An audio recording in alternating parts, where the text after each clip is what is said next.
Well, hello there. It's another day. I'm Jim Harrington. And I am Bill Knight, so I guess we got the storm of storms getting ready to storm upon us here, Actually, where you are, we've already had all that stuff. You are in the line of fire, but we had ours in western Pennsylvania yesterday and last night. We had a lot of rain, and they were calling for a tornado watch, too. Well, what they're saying is that rain that you got, I'll probably be driving through today. Yes. Back to Pennsylvania. But the rain is sweeping through and then going out to sea, and then it's going to do a U-turn and come back up and go right up the wazoo of the New England states. Is that called a nor'easter? It's a nor'easter, yeah. Well, then you're going to be in for a fun time in good old Boston, Massachusetts. Not me, because I'll be out of here. Well, you better get a move on. Those things, they're... Well, these nor'easters apparently only come after Easter. I don't know. No, that's a nor'easter. That's a whole different thing, Bill. No. Well, according to Joe, it'd be a oyster. But anyway, that's a whole true. different story. Hey, a lot of things happening. I was just reading something before we started the show. We had read something yesterday that there was a health warning, and now I'm looking at another thing we got. It says an urgent health alert has been issued by the CDC and Prevention Bureau as the United States witnesses a sharp increase in the incidences of invasive I'm going to mess this up because they added an extra O. Meningococcal disease. I know it sounds like I'm mispronouncing it, but I think I got it. Meningococcal disease. According to CDC, meningococcal disease, it refers to any illness caused by bacteria called, and this will be fun, Neisseria meningitidis. That's why I keep you along. You get can you imagine if I was a doctor?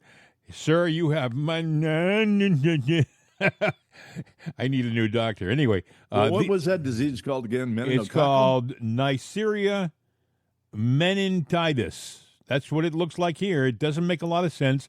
I'd like to meet the clowns who put these names on these diseases. These illnesses are often severe, can be deadly, and include infections of the lining of the brain and spinal cord, meningitis. And, I got news for you. Bloodstream. Bidenomics can be deadly. That's true. I was going to say that Joe hasn't got any fear because it's dealing with the brain, and I have my doubts as to whether he uses his. So apparently not. But it seems like every day there's some new disease that we have to worry about. Oh, by the way, Bill, speaking of something strange that's going on, I don't know whether you're aware of this or not, but yesterday, 7.5 magnitude earthquake in Taiwan. Now, I know it's the conspiracy theorist in me, but Taiwan is the center of a lot of attention in the world right now. We're talking about China. They want Taiwan. And why do they want Taiwan? Well, I mean, maybe it's for one thing, it's the chip manufacturer of the world, semiconductor, yeah, their economy, is hanging on by a shoestring. Yeah. Although we're doing everything to help their economy, but ours isn't so great. I mean, if you're wealthy, it's all on paper. There is no real cash here. We're so far in debt, but that's the way it works. You just got to know how to play that game, I guess. Mm-hmm. But either way, with Taiwan and the technology in that chip, China has a chance to continue and reclaim, and because they're on a world, they're on a quest to conquer the world again.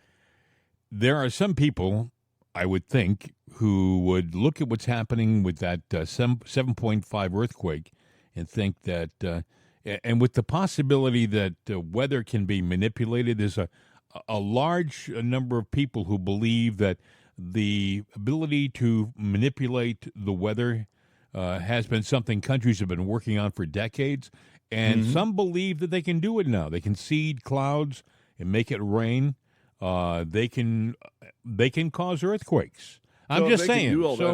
If we can seed clouds, cause rain, and change geographically the weather, Mhm. then I guess climate change is BS unless it's Well, there are manufactured. some people, Bill, who believe that.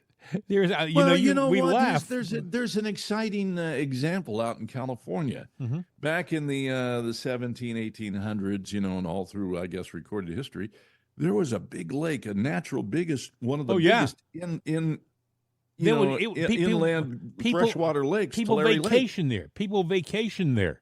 It was like a summer resort for people used to go there.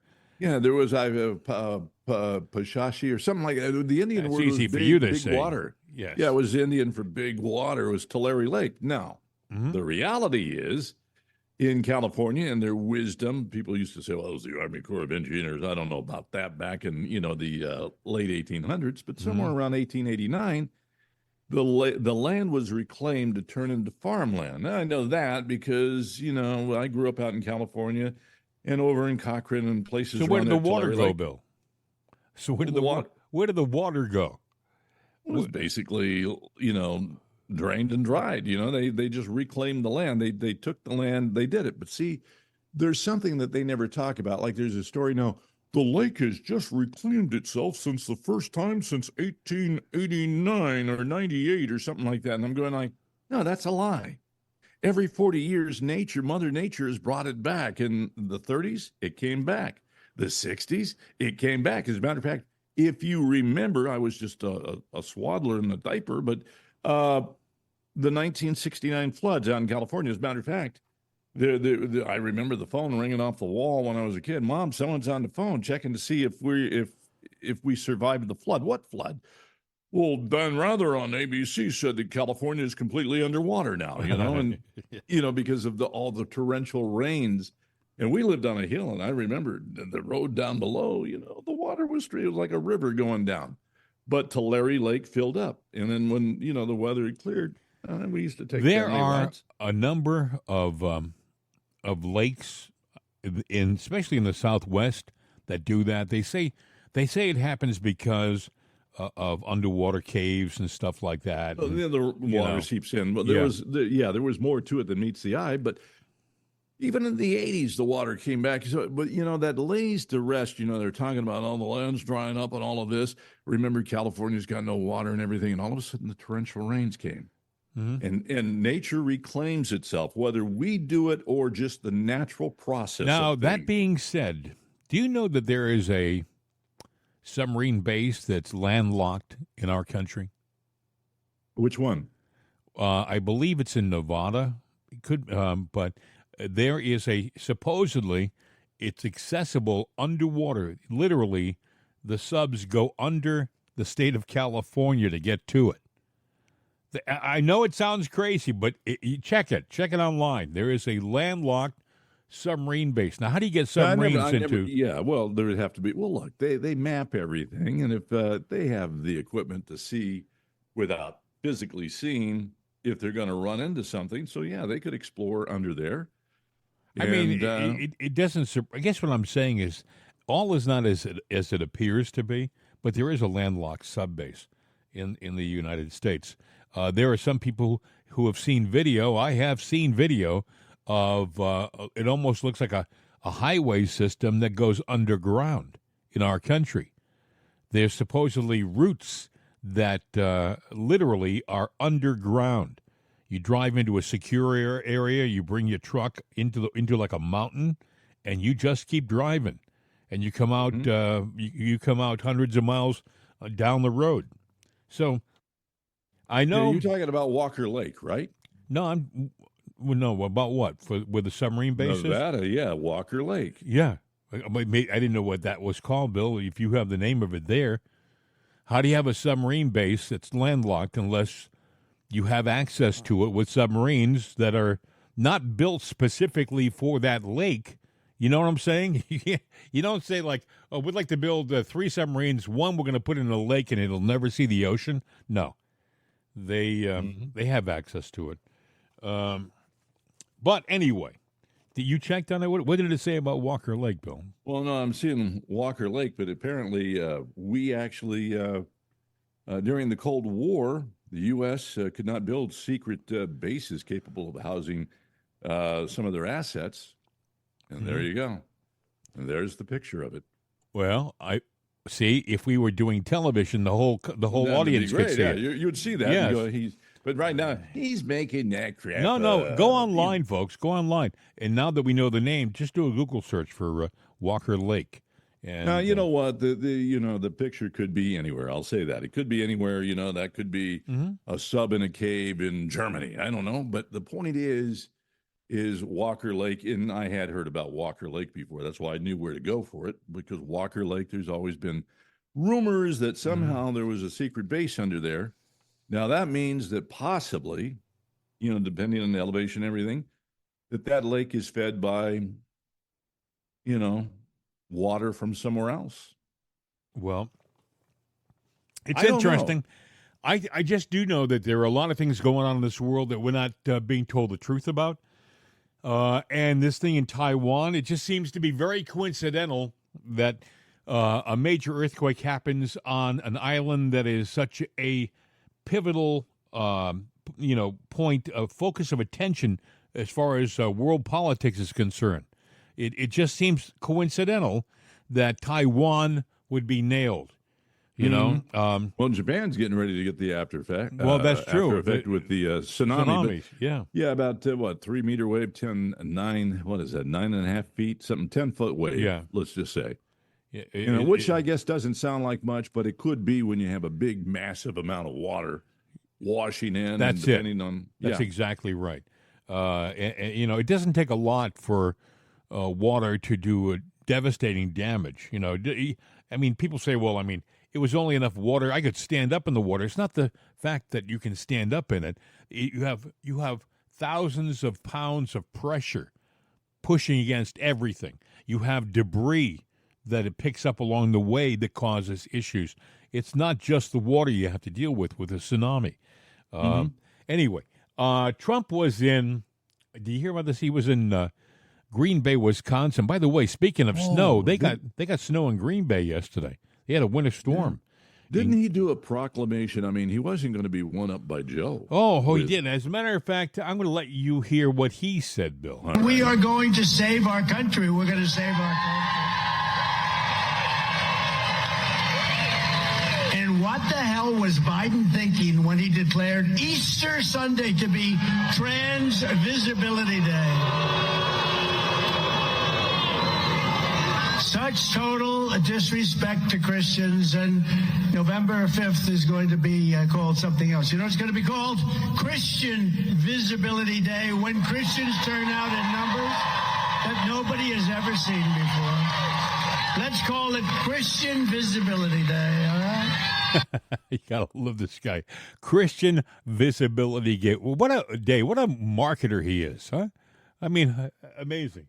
Well, they're doing everything they can to sabotage him. The big thing that the Democrats, they're going back to their old calling card. Everything they do is the old playbook: divide and conquer. Divide the people.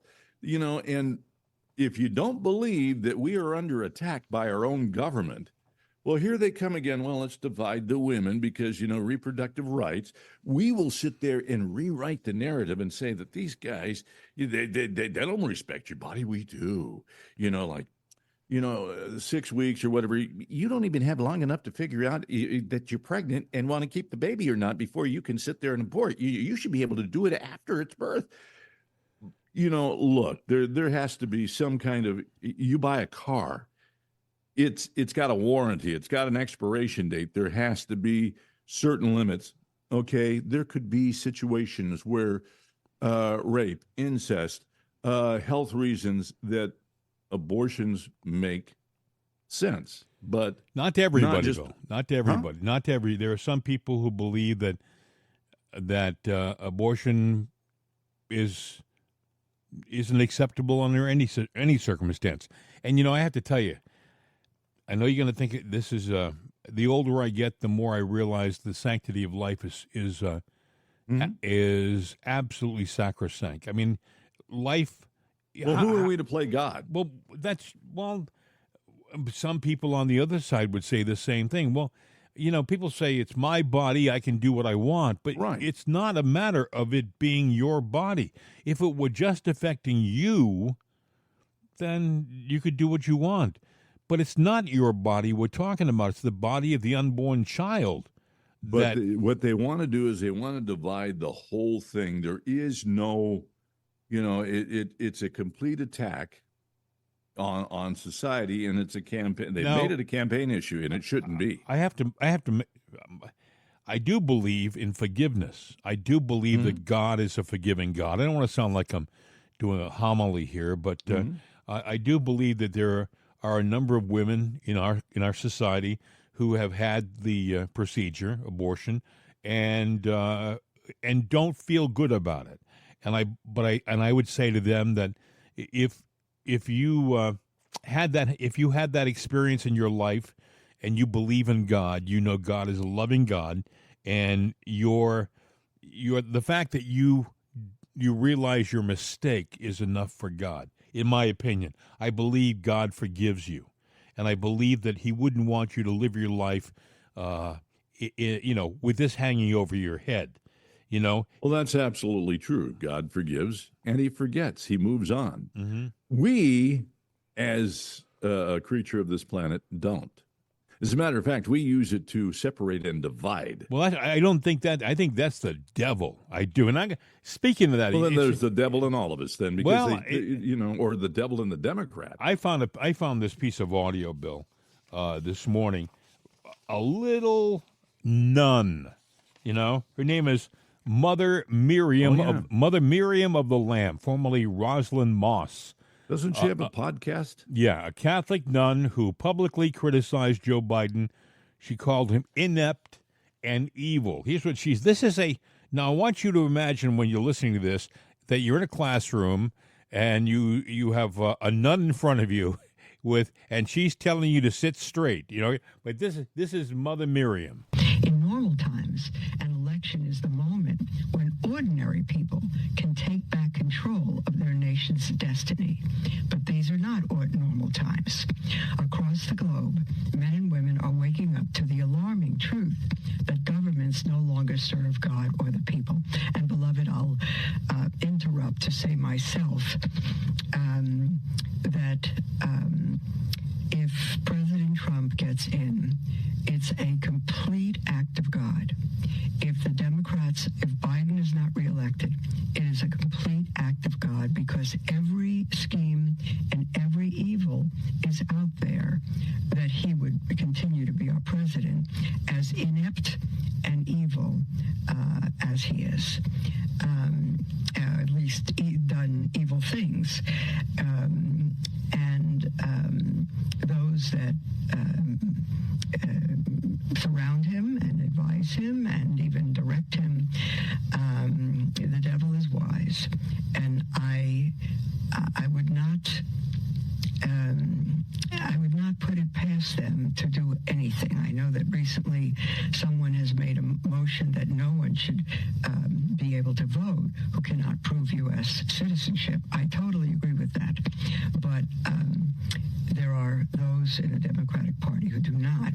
So we are up against not just an election, but an absolute war for good against good and evil. That's Sister Miriam. Now, the reason why that's interesting is that it was posted by Governor Greg Abbott of Texas. He found this audio, this clip, and he thought it was important enough to air it, and he did. That's Mother Miriam of the Lamb.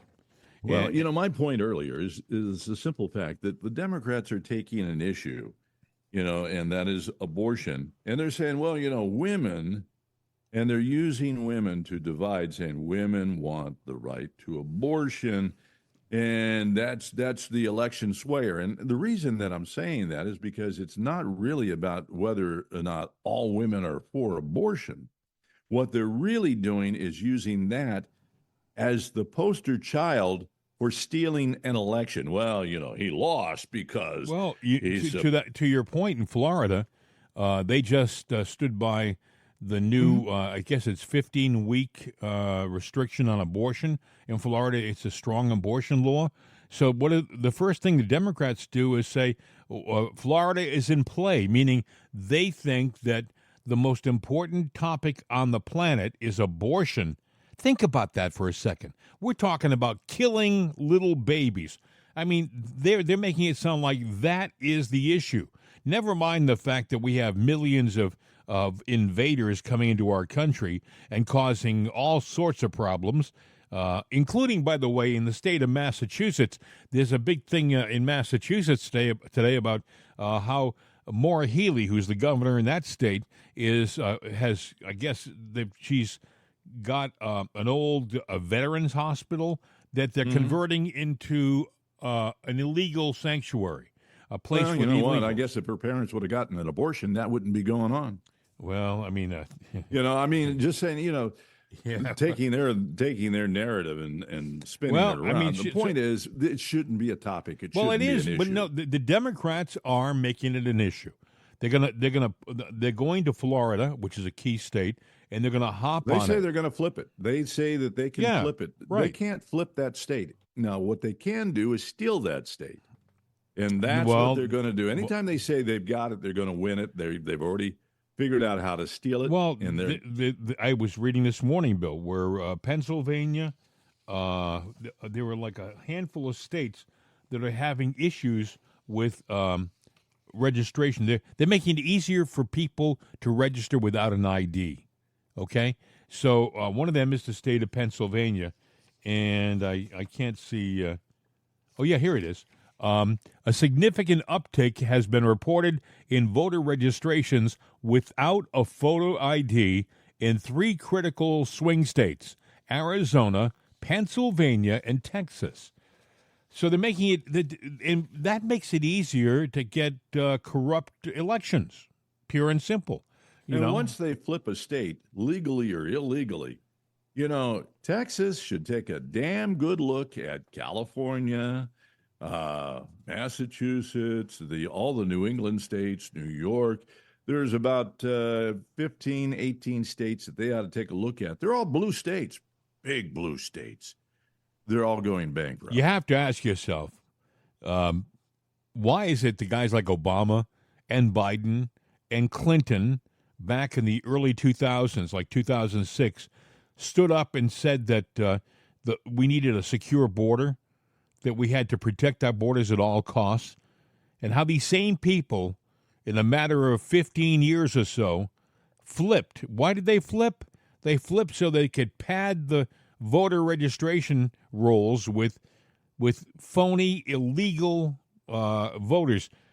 I was always taught as a kid you had to be a citizen of the United States of America to vote.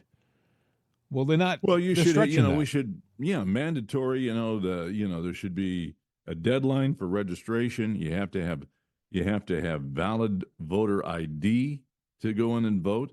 It has to be done within, the day of the election. You can't do this crap. Well, I'm going to do it unless it's military. Well, I'm going to do it 4 weeks before. There's some places that want you could vote now. A lot can happen between now and then, and your vote is done and cast. But there's a reason for why we had the elections the way they were. And now we want to change all of that and go third world. It's only one reason to go third world. We got some third world country leaders in this country. We've got some communists, and that's all you can say. Communists or socialists running it. Here's what they know. They know, because I know, and because a lot of people know, that by leaving the borders wide open, they've allowed tens of thousands of criminals, not just illegals, but criminals into our country. They know this as a matter of fact. For example, crime is down big time, 67% in Venezuela. Why? Because they shipped all their criminals to the United States. So what do you think they're going to do here? If they were causing problems in Venezuela, you sure as hell know they're going to cause problems here. I heard yesterday they have gangs in New York now, Venezuelan gangs. They literally will get on like a motor scooter or moped, and they will race through Times Square. And if they see somebody who's wearing a nice watch, they will swing up, and I saw a video of them doing this on Fox.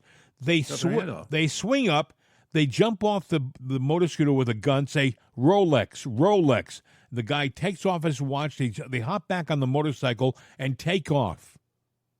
That's Well, what they're you know doing. what? If you want to wear a nice watch, don't wear one there, or go get the But Chinese see, knockoff in the no, streets of New York for $10. no. But you see what's happening. We're already saying, okay, don't. We have to Yeah, adjust our lifestyle now to them. to them.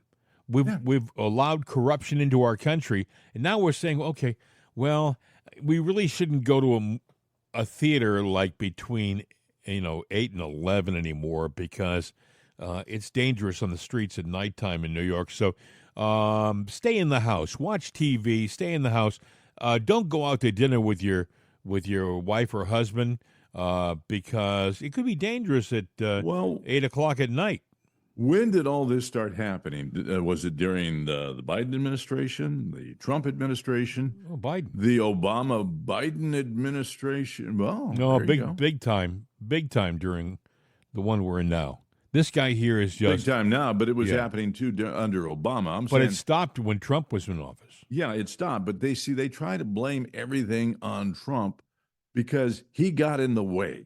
You got in the way because you came out in mass and elected him, and I think you did in 2022. As a matter of fact, I would say I know you did, In but 2020, yeah, I mean 2020, yeah. yeah. No, I agree. I think that we're an obstacle for the left. That's Mm-hmm. why they can't stand. They try to minimize people who support Trump by calling us, ooh, those vile, disgusting MAGA people. Ooh, But it's so attractive to listen to the Bernie Sanders and the Newsoms of the world that sit there and say, 32-hour work week. Can you dig it, man? 32 hours, maybe less. And we're going to raise your salary minimum wage, man. $20 Yeah. an hour. yeah. You know, And you know that's what just happens? You see what happened in California?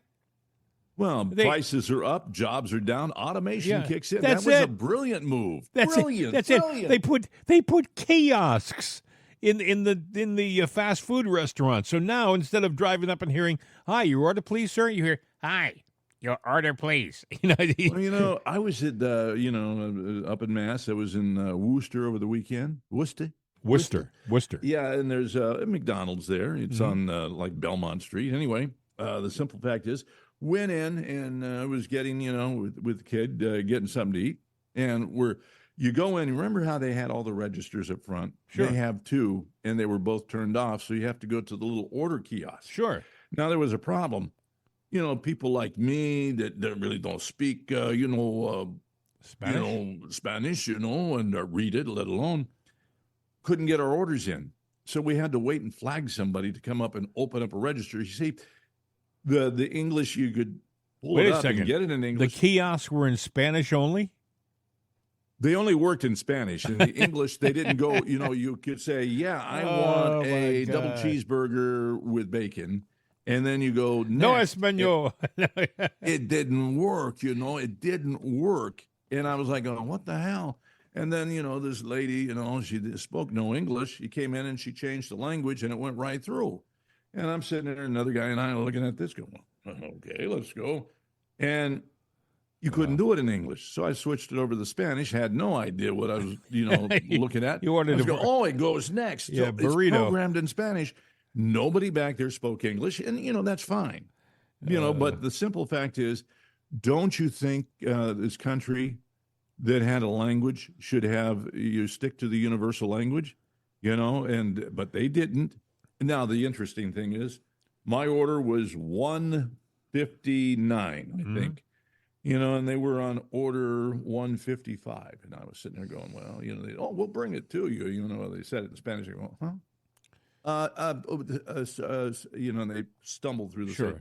Go sit down, we'll bring it to you. And I kept noticing everybody was getting their stuff. So I go up and I'm holding my ticket. It took about 15, 20 minutes to sit there and get somebody's attention.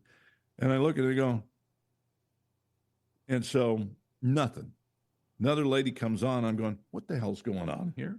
And I showed her the ticket. I said, we've been sitting over there. I've been standing This is here. in Worcester, Massachusetts. Worcester, yeah. And all of a sudden she goes back and there's a fight in Espanol back there, for the workers. And they had turned off the monitor and they were having a grand old time, caused a big commotion back there. And I'm just sitting there going, oh, geez. I just wanted my Did you burger. ever? No, you can't leave us in suspense. Did you ever get your order? Well, yeah, we got my order, and then the people that were doing the Uber deliveries are going, yeah, they got this. This is the worst messed up thing, and even the people that were, spoke the language said, yeah, it's disarray. This automation is disarray. They don't pay attention to anything. They've gone beyond. They've gone above and beyond. What they should do is the language should be English, like it always has been, because we're an English-speaking country historically, and they should offer as a convenience Spanish as the secondary language. They shouldn't make Spanish the primary language in an English-speaking country, in a McDonald's in Worcester. Here's an interesting thing, and it was just a weird observation. Used to be you go to McDonald's, you always had kids there. They're working there, they're in school, they're getting money for college and things they want. That's usually your first job is a McDonald's fast food restaurant. You're an apprentice somewhere. You're doing stuff like that. But I saw a lot of older people, I'm not even going to get into, where they perceivably were from, but a lot of older people there because now there's benefits. The wages are way above minimum wage. And there are perks, too. Like there are a lot of kids, going, yeah, when I'm old enough to work and I get my work permit, I'm going to go to work at McDonald's because they give you money for college. Yeah. Well, not you. No, this money is going to immigrants that are coming in now, and you don't have to speak the language. We'll make everybody conform to you. So, we have created a nightmare in this country. No, the left has. The left. The right has. Historically, folks, the right is a law-abiding group of people, of American citizens. We usually don't cause demonstrations. We usually don't speak out. We just kind of sit back and take it. But I do believe, Bill, we're getting to a point in this country that that's about to change. This is just an observation from the sidelines. I think I'm starting to hear more and more people on the right getting ticked off, and I would submit that that would be a mistake for the people on the left to underestimate the size and fury of the people on the right. Well, I think there's enough that want to get us outnumbered. The population. But I think if you get the right ticked off. This is what they would. The other thing is this, Bill. Do they want a civil war? That movie, by the way, Civil War. The other comes out. It's coming out this month. Which and people say they're precursors. These movies. If you remember the one that Obama produced a couple 3 months ago. What was it called? I forgot the name of the movie. But anyway, Leave the World Behind. Leave the World Behind. Very good. There was a scene in there where a ship was taken control of by, some remote. It's funny you should talk about that ship because, the left is going, somebody posted on our show, comment where I posted it. They said, oh, it's just a guess, but it was an accident. I'm sitting there going, maybe it was. Good. But maybe it wasn't. Maybe we should, like any other, it was just an accident. Maybe we should investigate it. Now, it is funny because did you know that the captain and the main crew of that ship were not on the ship when it ran into the bridge? There's a lot of things I don't know about that ship. Apparently, they were taken off the ship because it's a standard thing. They were off the ship. Well, they have a pilot.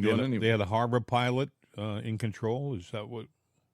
No, apparently it was I mean, this is actually Laura Logan that has a report on it. But the point is, they were at Wally World. They went to Walmart. I thought that was the day before.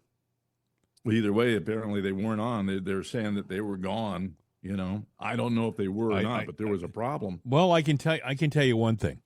I saw the video of the accident, which you did too, and I saw the lights go off, the lights go back on. I saw the lights go off again, and I saw the lights come back on, and then I saw the ship turn directly into the support structure on the bridge. It didn't try to avoid it. It didn't try to narrowly miss it. It turned in. It was like he lined it up to nail that thing. Now, people may say, "Oh, you're making a lot of this." Okay. No, I think there's more to this than we're being told. Okay, there's video. There is the fact the ship was out of the channel. There is the fact, well, was the crew on or off the ship the day before, the day of, or what? There's questions, and it could be a tragic accident. But then again, we'll never know if we don't investigate it. Yesterday, there's nothing to see here. Let's just move along. Yesterday, they said they now have a temporary 11-foot channel that they've dug. They've cleared the debris. So, and I'm thinking to myself, most ships have a much deeper draft than 11 feet. I mean, you're not going to get a cruise liner into Baltimore Harbor. No, I think the 11 feet is basically for work ships to come in. Yeah, exactly. And they're saying that, they're trying to show that this is going to be in record time. And I'm sure that Joe's going to go down there and do a big positive speech on himself and Pete Buttigieg and what a disaster Trump was. That he's going to do that probably this Friday, maybe tomorrow. I know he said he's going to go down. I don't know exactly when he's going to do it. Down. He should go down and out of the White House. Yeah, but he's going to be doing it on the way to probably Friday, because he'll probably be on the way to his vacation retreat in Delaware. But there's a lot we don't know about this. I do think that there was more to it. I do think, like Laura Logan and some of her experts say, that it was an attack on our infrastructure, that it was intentional, and that's not me saying it. Those are people who work in our intelligence now who told Laura Logan this. But well, it'll be interesting to see. I wouldn't take the face value of the news. Face value of the news is doing everything it can to villainize Trump. They're trying to. And what's amazing, Bill, we said this a couple of days ago. I find it absolutely amazing that they'll take a story like the one with the bridge and the ship, and it'll be the biggest news story in the world for about 20 seconds. And then our news media right now has the attention span of a gnat. They will then all of a sudden, they'll drift away into watching something else, like a dog that has been distracted by a squirrel, and they will forget that the bridge even existed. There was a time when I was a younger man when they would have set up camera crews at the bridge. They would have had reports on a daily basis on what's going on. Now it's like an afterthought. It's like, oh yeah, and the bridge, they cleared a channel yesterday in that big bridge. In the meantime, we have one of the largest ports in our country that is paralyzed, continues to be paralyzed, and it's like, oh, don't worry about it, nothing to see here. I heard somebody say, well, we're moving a lot of our ships to Savannah because it's another big port. Well, that doesn't do a damn thing for the 43 ships that are stuck in Baltimore Harbor. This is the left's mentality. If you control the media, and Bill, they control the media in this country big time. They control the media. They control the elections. They own the post office. They own all, and they're going, no, Bill, you're crazy. No, they do. They do. As a matter of fact, that's why they fear Trump. That's why they're trying desperately not to get a conviction. They want him in jail. They want Trump in jail because... Well, they're going after Truth Social now, the merger. Oh, they're going to do anything and everything they can. And by the way, they've proven that they... there was a time when they tried to be subtle about their moves. They tried to be secretive about their moves. They didn't want to be obvious that they were attacking. Well, now they don't give a damn anymore. Now Letitia James, you heard about Marchand, that judge that's up next. His daughter runs an organization based in Chicago that funds all of these far left progressive candidates. Yeah. Adam Schiff is one of them. And she made $93 million since her father was assigned the Trump case. She has used that as a marketing piece to get people to contribute to her organization. I heard yesterday Joe DeGeneva talking about on Newsmax about the massive conflict of interest. This judge should be recusing himself instantaneously. There should never be any doubt about it. But the left doesn't give a damn anymore. See, they don't care who knows or what they think. They're going to be overtly and obviously anti-Trump, and then try to tell the world that they're actually doing voters, something with justice. They're performing an act of justice, and that's and a bull. lot of the Democrat left, the voters, are sitting there going, the hate has been built in them so much they don't know why they hate the guy. They know why they were told to hate the guy, and that's why they hate him, and they're going to do whatever it is at any cost, even if it's at your cost, and even theirs to a degree. They'll sink the ship, before they, Well, I mean, that's it goes to this election in 2024. I mean, we're just months away now. I mean, literally, we're just months away. We're less than a year away from our new inaugural celebration in January. I mean, think about that. Less than a year. We are at a point now where it's crunch time for this election, and the left is getting nervous because Trump, everywhere he goes, he draws massive crowds. But he did that before. He did that in 2020. The left is guilty of, in a roundabout way, and if you're part of the left and you hate Trump, then you hate Donald Trump, you hate his sons, you hate his family, you hate his wife, you hate generations of Trumps going back and going forward. You're a genocide. You're involved in genocide. You want to take out that entire family because you don't like Donald. Well, they don't anyone just, associated. They don't just like Donald. They don't like us. They don't like supporters. Well, that'll be the next part of the genocide. I'll give you an example. Tucker Carlson. Tucker Carlson went to St. George's Prep School in Newport. It's actually in Middletown, and I'm very familiar with it. I grew up not far from there. I've been by it many, many times. It's a beautiful campus. It should be a college. It's so pretty, and it's right up the road from some of the most beautiful beaches in New England, and it's really a show place, and it's a good school.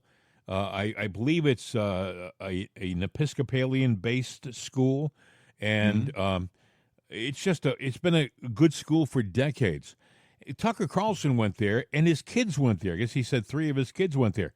Well, one of the students at the school requested that he speak at the school, and the school, because a lot of schools are this way now, they said, no, it's not a very good idea. We think it'll cause a problem, commotion, and we don't think it's good that you speak.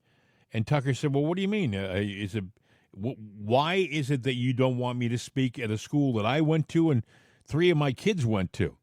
Well, they had a whole litany of excuses until finally they said, well, we think that your presence may cause somebody to be harmed, physically harmed, or maybe even killed, and we don't want that on our campus. They couldn't think of a great excuse. The real excuse is that the left owns the educational system in our country, both private and public, and they don't want differing opinions to be presented to the young minds of our society. So they didn't want to have Tucker beat it because technology wins the day. He did a Zoom call with these students at St. George's, and he was able to communicate with them, albeit via computer, but the message got across. But they make themselves look to be fools, the left, for doing something, to not being open, not being welcoming to both sides of an idea or a message, and they do this all the time.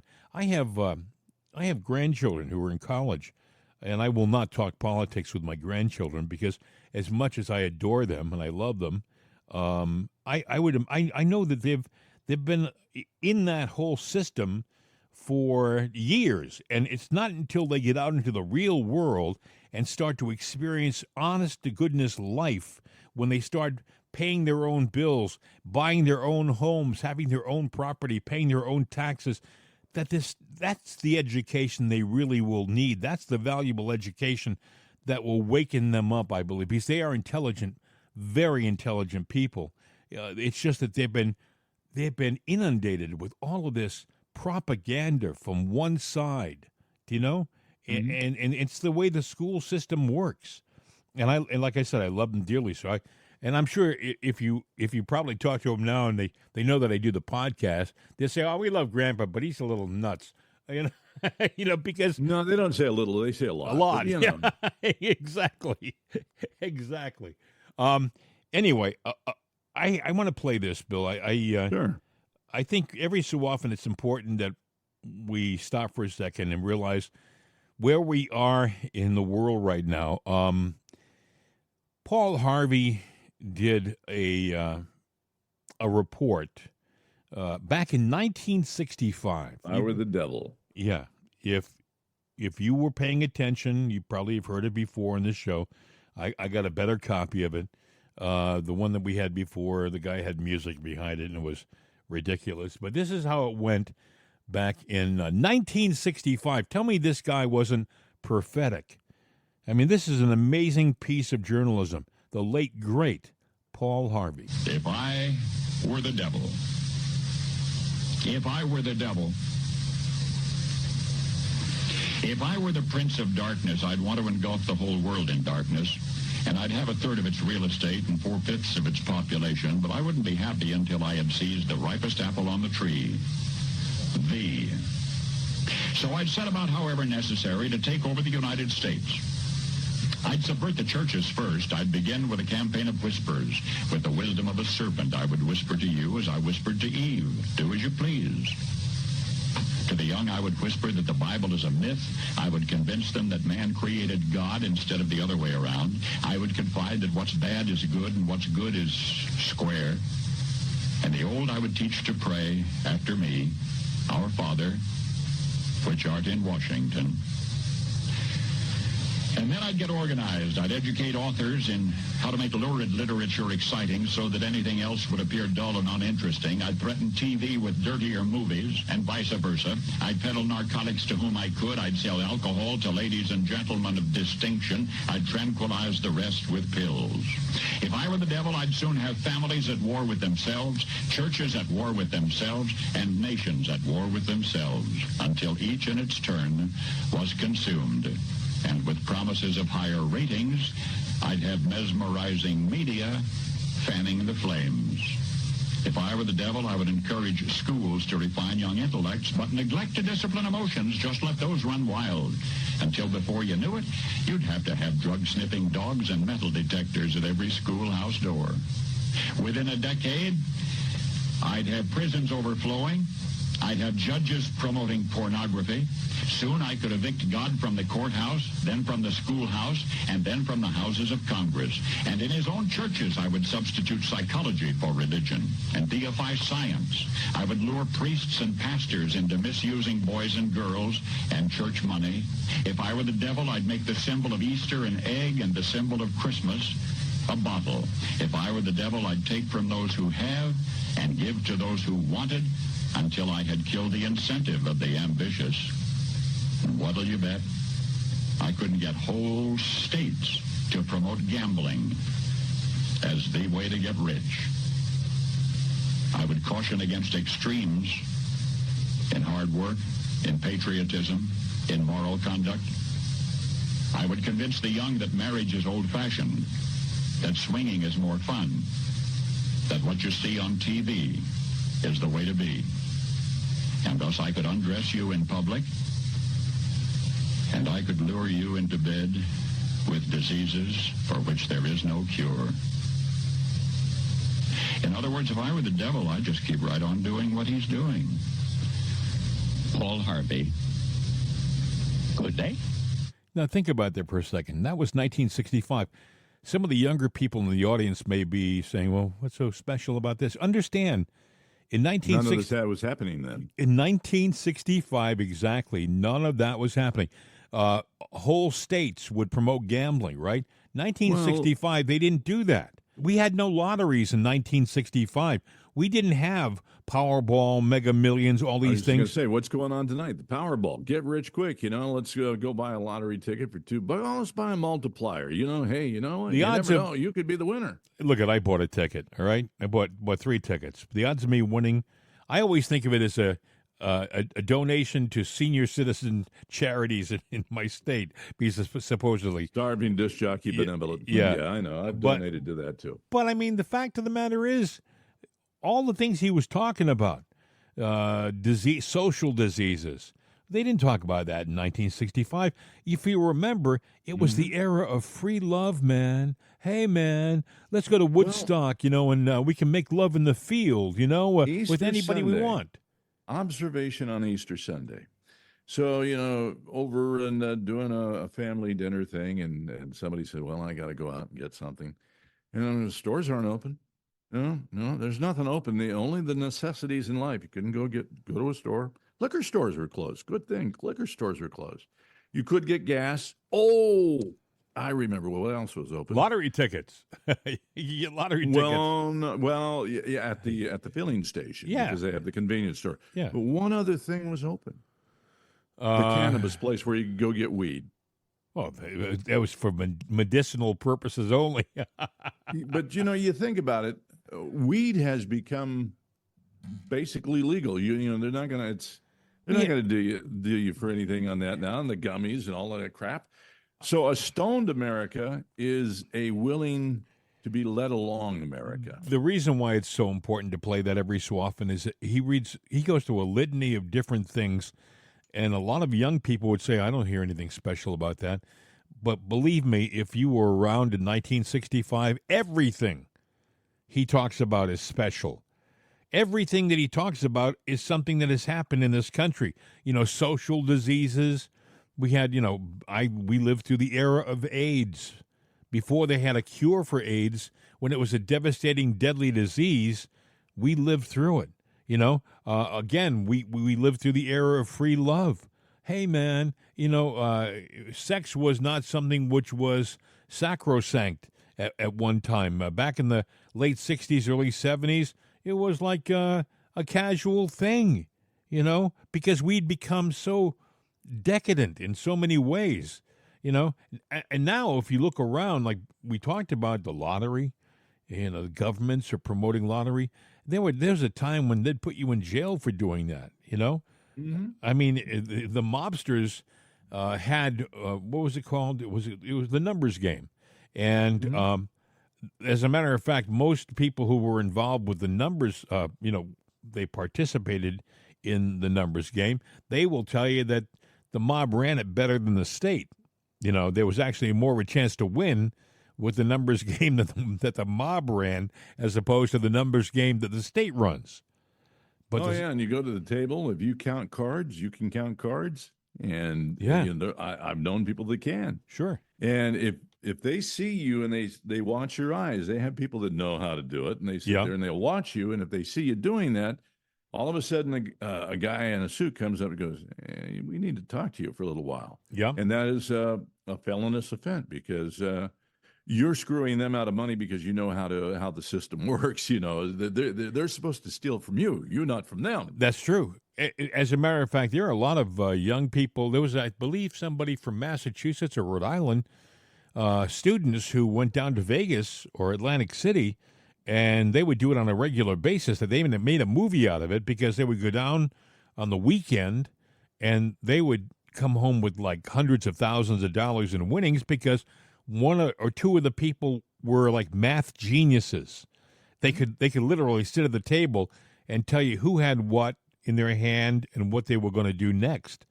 And they would in watching cards, counting, and probability. I got a daughter that does that. I have an old boss that does that. We went on a cruise one time, and he goes, "Yeah, I got $30, but don't worry, I'm going to have a few thousand by the end of the night." And he sure as hell did. And I'm going, "Steve, what are you doing?" He goes, "It's a trick that I could teach you how to do." And I'm like going, well, not everybody couldn't teach me. No, couldn't teach me either. So I haven't got that gift, but like you said, the casinos they would walk over with a couple of their security personnel, in quotes, and they would say, "Mr. Knight, if you would come with us, please. The general manager would like to have a conversation with you. We're going to have you fitted for some concrete slippers here on the boat." Well, the first time they usually say, "Thank you for participating, but you have to leave." And that would be it. If you come back, and they keep you become a target. By the way, nobody has better visual security than the casinos. They got cameras everywhere, and not only do they have cameras, but they have they can ID people. Facial recognition. Visual recognition. Yeah. And so anyway, I'm glad I played that. Paul Harvey. It's something to think about. You got to. Without the music in the background, you can kind of listen and keep track of it better and say, "Well, wait a minute now." But yeah, he used to re-air that a lot too. Oh yeah, that is something that it should be replayed over and over again, because people they don't realize how unique the time is that we're living in, and how dangerous the time is that we're living in. We are on the verge of something. I hear somebody that I listen to on a podcast who is convinced we're on the absolute edge of World War III. He thinks it's inevitable. He thinks that we're just careening down that path. The Ukraine, you know what they did over the weekend? They attacked some of the utility systems in the Ukraine, and they say it's bad news for them. They'll be out without their power for months, because it wasn't like they just took the lines and cut them. They destroyed generating systems, and now we have the Taiwan situation. Bill, there's not going to be a better time ever for China to take over Taiwan than the next 8 or 9 months, because if they get Trump in there, he's going to be a deterrent. He's going to stand in their way. He's going to give them more grief than they need. Biden, how about the next 2 or 3 weeks? Well, Bill, there's some people who believe that's going to happen, especially, we had the 7.5 earthquake, and they're reeling over that. That happened yesterday, and they're reeling over that earthquake. Maybe China figures there's never been a better time to go in than right now, when they got their hands full, when they're distracted, You never know. Anyway, other things that happened, I want to make sure I cover these things before. Did you see where the New York State Department of Corrections has issued a lockdown order for all inmates on April the 8th due to the upcoming total solar eclipse? Now, why? New York is not in the path of a total eclipse. Listen, there are some people who are saying that the eclipse is going to cause all sorts of technical issues. Computers, internet, power. I don't know how it's going to do that. It's just a matter of the. I guess is the moon going in front of the sun? This is the solar the moon eclipse. hits the sky like it Big blocks pizza pie. Yes, that's amore. Yeah. That's amore. Yeah. Boom, boom. Out go the lights. That actually is not a good song to play. It's about wife beating, but. That's. I'm not familiar with that one, Bill, but that must have been a country song that you played on one of your. No, actually, that was a R&B blues song, and then Pat Travers, a rocker, redid it. It became a party song because when he goes boom boom, everybody would go out go the lights. It was a party anthem.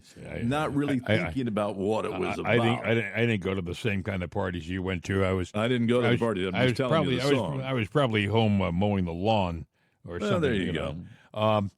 But boom, boom, down go to grass. I can't tell you why New York is going to have a lockdown. It doesn't make sense. They don't give an answer. They don't answer the question, but they're going to lock down. So if you're a prisoner in New York State on April the 8th, don't expect to leave your cell on that day. They're going now. Maybe they figure there's going to be maybe their systems work in such a way that when there's a technical snafu, they can't get the cells to lock. I don't know. So maybe they figure if they're already in the cells, they're locked down, and that's. If I were going to hypothesize, on that, there's a thing that police officers will tell you when there's a full moon. The tides of the earth. there's something that goes on with the way, like the tides change, Well, and there's the gravitational pull that has something to do. The The fluid. wackos come out, the well, fluids the in fluid your brain. in your brain. Yeah, I've Right. heard that. So that could be maybe what they're going. You think they're crazy now? Just wait until you have that. Many of the doctors and the nurses that I know will tell you that emergency room is packed when there's a full moon. So you're right. I just thought that was interesting. Be aware of that. Also, Trump won Rhode Island, Delaware, Wisconsin, and Connecticut, and New York yesterday. They had primaries in those 5 states: New York, Rhode Island, Delaware, Wisconsin, and Connecticut. Not that he needed them. And nobody's talking about it, but Jim and Bill. Exactly. He didn't need them, except that he got he got 90-some delegates in New York. And, it's just going to make his path to the White House even more interesting. Now, doesn't he at some point in time have to name his candidate that's going to run with him? I know he's stretching it out as long as he can, and I would too. My wife and I were talking about that over the weekend. Who's he going to pick as a vice presidential candidate? And I can't pick the person out. I've thought about it. I think there are some people who would be good.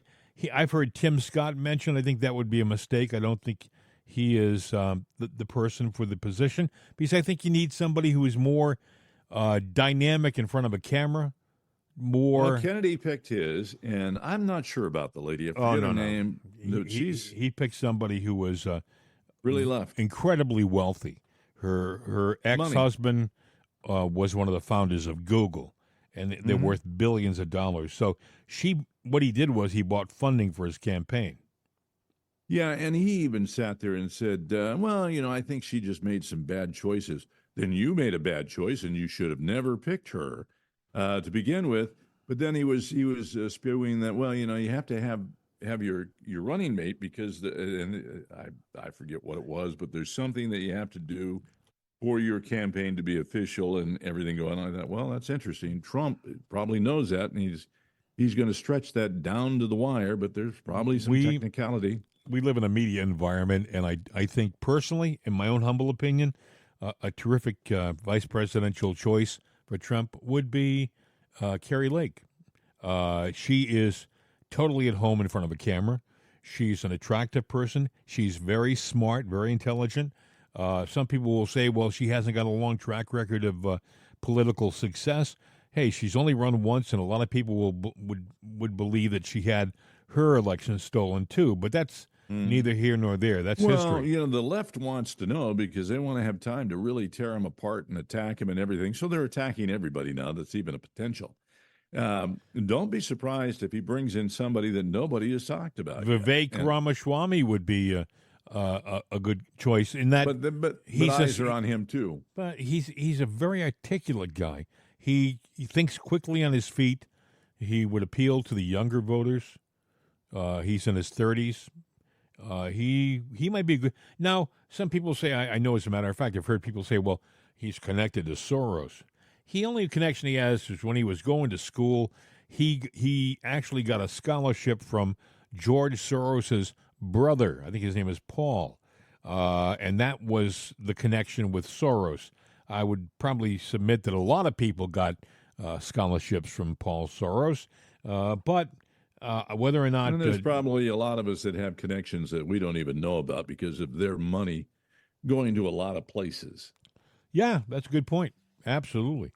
Hey, I think we've just about done it, my friend. Anything else you want to add before we wrap this up? I got a notepad full, but you know what? All this stuff can wait until tomorrow, because the clock... Yeah, we've run out of time. It even stopped ticking, going, hey, I'm done. I'm finished.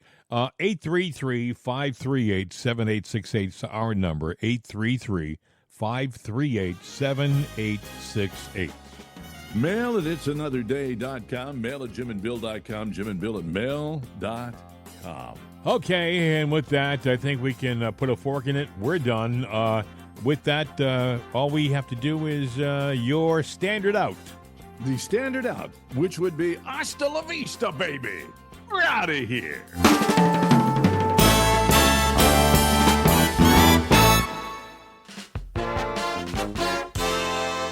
This is CRN America.